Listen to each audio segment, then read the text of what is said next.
సత్యసాక్షి అనుదిన మన్నా ద్వారా మీ అందరికీ శుభోదయం. నేటి యొక్క వాగ్దానము యెషయా గ్రంథము 61వ అధ్యాయము 7వ వచనం. నిందకు ప్రతిగా తమ పొందిన భాగమును అనుభవించి వారు సంతోషింతురు.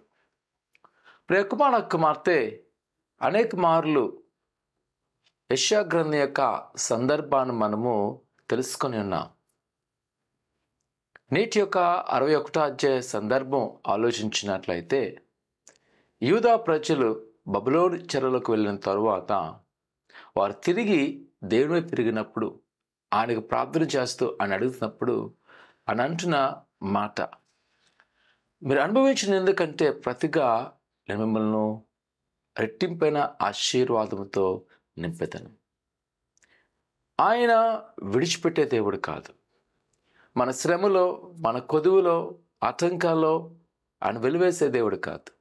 యూదా ప్రజలు ఎప్పుడైతే ఆయన తిరిగారో వెంటనే ఆయన వారి తట్టు తిరిగి ఆయన ఇస్తున్న భరోసా మాట, ఇదిగో ఈరోజు నువ్వేదో అవమానంతో ఉన్నావా, నువ్వు ఓడిపోయిన దిగులు చెందుతున్నావేమో, నేను మళ్ళా నిన్ను రెట్టింపైన ఆశీర్వాదంతో సంతోషింపజేస్తాను. నిజంగానే వారు ఆనందంతో అంతా మళ్ళా యెరూషలేముకు రావడము జరిగినది.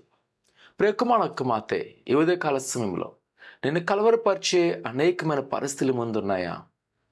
ఎటు తోచని యొక్క స్థితిలోనూ ఉన్నావా?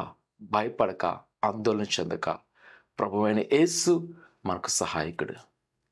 ఈరోజు నువ్వు దిగులు చెందుతున్నావేమో, రెట్టింపైన సంతోషాలు ప్రభు నీకు అనుగ్రహిస్తున్నాడు. నీ కృపలో ఆయన బలపరచబోతున్నాడు. ఆయన కృప నీకు అనుగ్రహిస్తున్నాడు. నువ్వు ఆయన సన్నిధిలో ఎదగబోతున్నావు. కావున నిరాశపడక, సందేహింపబడక, ఇదిగో ప్రభు నిన్ను ఆశీర్వదిస్తున్నాడు. ప్రార్థన చేసుకుందాం. పరిశుద్ధుడా, ఘనమైన దేవా, నీ కొన్నాళ్ళు నీ బిడ్డలైనవా ప్రతి వారిని మీరు జ్ఞాపకం చేసుకొని నీ దీవెన, నీ ఆశీర్వాదంతో నింపండి.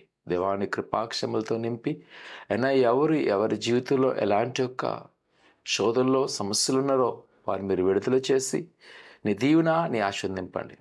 ఆయన వరకున్న ప్రతి ఆటంకాలను తొలగించండి. నీ కృపాక్షములతో ఆశీర్వదింపచేసి ఫలింపచేసి ఆయన ఏదైతే అడుగుతున్నారో వాటిని నెరవేర్చుకున్న ప్రభా, మీ యొక్క సమృద్ధితో ప్రతి వారు నింపి వారి అవమానం ప్రతిగా నీ యొక్క ఐశ్వర్యంతో ఘనతతో నింపమని యేసు నమ్ముతున్నాం తండ్రి, ఆమేన్. భయపడద్దు, ఆయన నిరీక్షించండి. ఆయన సకాలం మీ బంధకాలు విడుదల చేయను గాక, ఆమేన్.